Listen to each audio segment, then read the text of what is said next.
A minha pergunta é... Você sabe por que nós comemoramos o 15 de novembro? Por que nós não estamos trabalhando hoje? Que nem todos nós, mas brasileiro está de folga hoje. A importância dessa data para o país é fundamental para a nossa história política. Gorete Santos foi até as ruas e mostra se o piauiense está mesmo por dentro da história do Brasil.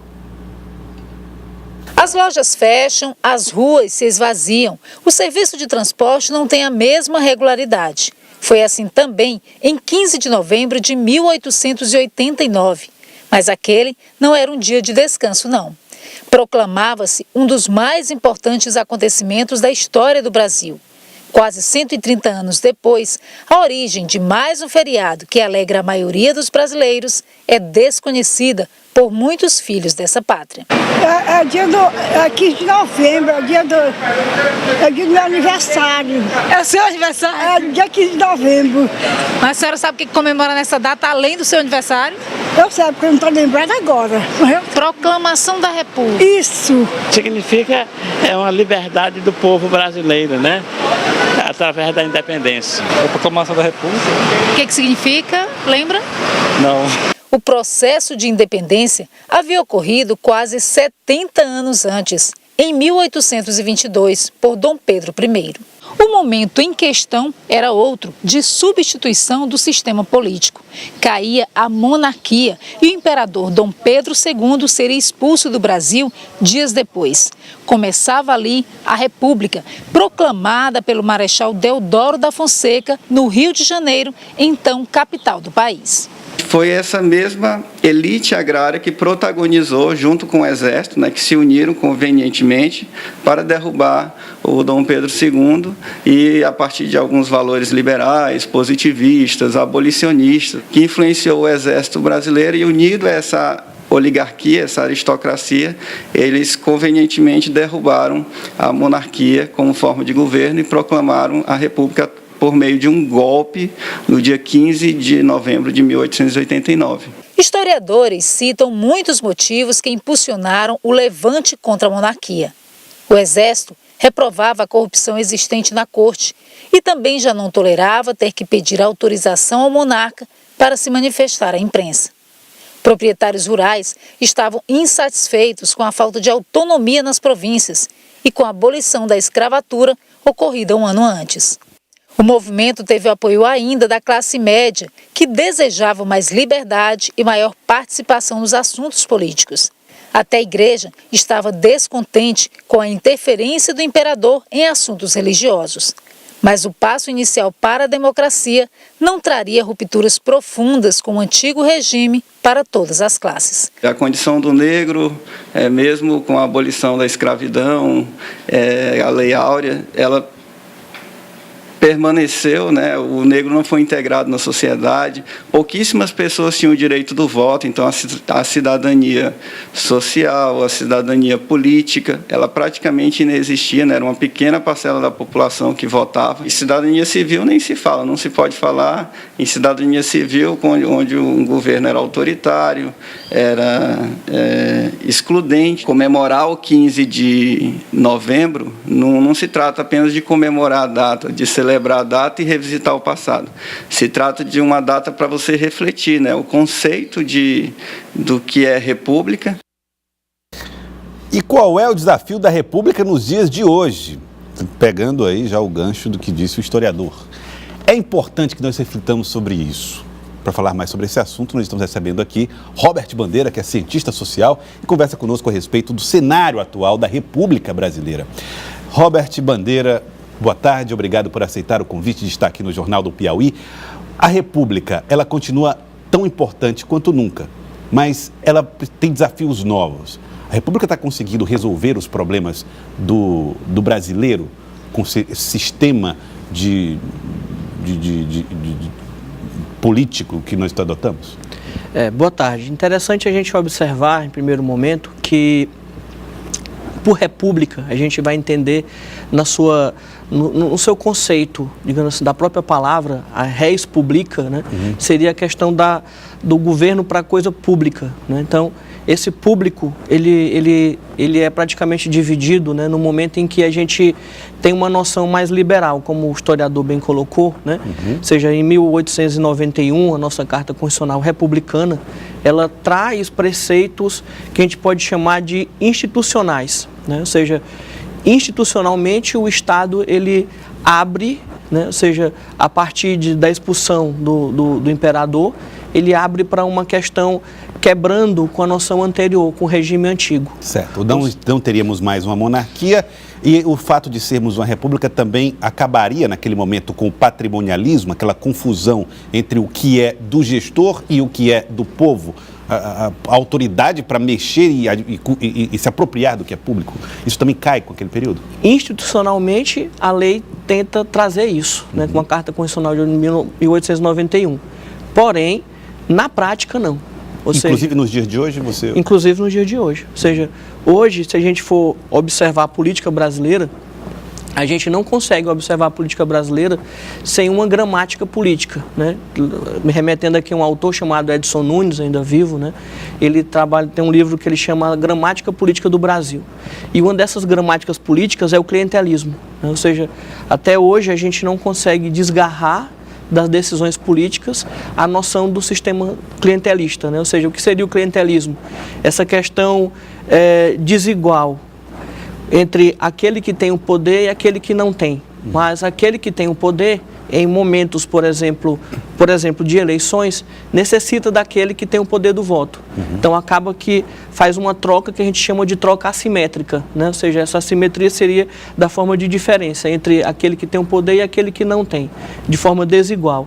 É interessante a gente observar que a República ela se coloca muito mais como um arranjo legal, institucional, né, que abre realmente portas dentro da noção do direito, da noção constitucionalista, mas dentro da noção mesmo do poder, ainda existem elites que se apropriam desse poder. Então é mais ou menos assim, a República ela dá ferramenta para que toda a população, para que todo mundo possa fazer valer direitos que são coletivos, ou priorizar esses direitos. Porém, os detentores do poder seguem fechando as torneiras da República. Seria mais ou menos assim, mais ou grosso menos. modo.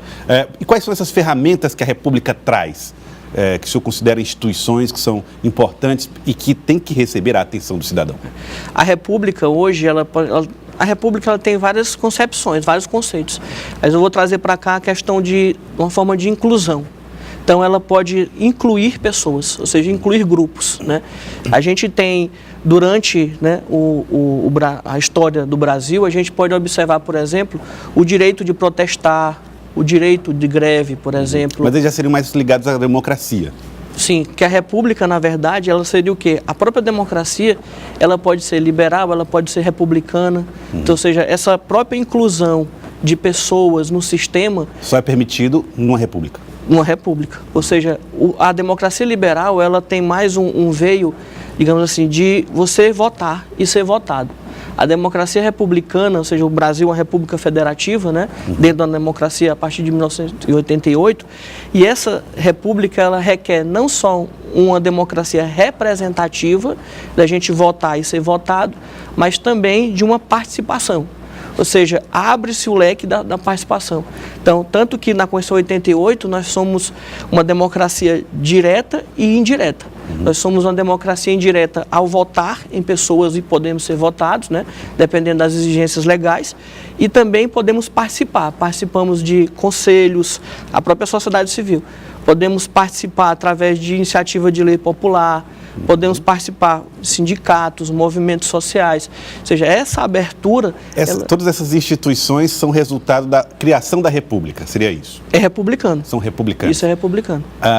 Bom, o movimento republicano no Brasil, ele tem, e até no Nordeste, ele sofre um atraso, né? A Confederação do Equador poderia ter sido um caminho a ser adotado até ao invés da independência via monarquia. Isso trouxe prejuízos históricos para o Brasil? Na verdade, se a gente for observar o Brasil como um todo, né, eu faço essa análise de que, apesar dessa abertura que a gente pode observar na questão republicana legal, né, falta a gente, né, falta ao nosso povo brasileiro um outro elemento, que vai de encontro com a sua pergunta. Que elemento é esse? Da cultura de participar, da cultura mesmo da gente cobrar, da gente propor, né? Agora há pouco, eu observando aqui no jornal, e eu vi o Galego falando sobre a questão do trânsito, né? E ele fala assim, olha, a culpa é nossa, né? Quando ele fala isso, está se remetendo diretamente à nossa responsabilidade que nós temos realmente de cuidar. Por quê? Porque a lei por si só ela não faz acontecer automaticamente. Se a gente não mesmo a gente tendo espaço, uma abertura para participação, a gente necessita ainda de uma cultura dessa participação. Que vai além dessa história da fiscalização. Que vai além disso, ou seja, a própria fiscalização ela vai estar aqui, na própria mente do cidadão. Internalizando valores, né, certo e errado. E isso também é republicano? Isso é um valor que a República carrega? Sim, porque a democracia republicana, ela vai além, como eu falei, do ato de votar, ela precisa que eu tenha uma corresponsabilidade. É o que a gente chama praticamente de uma coisa chamada accountability, né? Ou seja, seria uma responsabilização nossa, enquanto cidadão, de participar e manter. É o que a gente pode chamar também de uma cidadania ativa. Sim. Ou seja, existe esse espaço de abertura para essa cidadania ativa.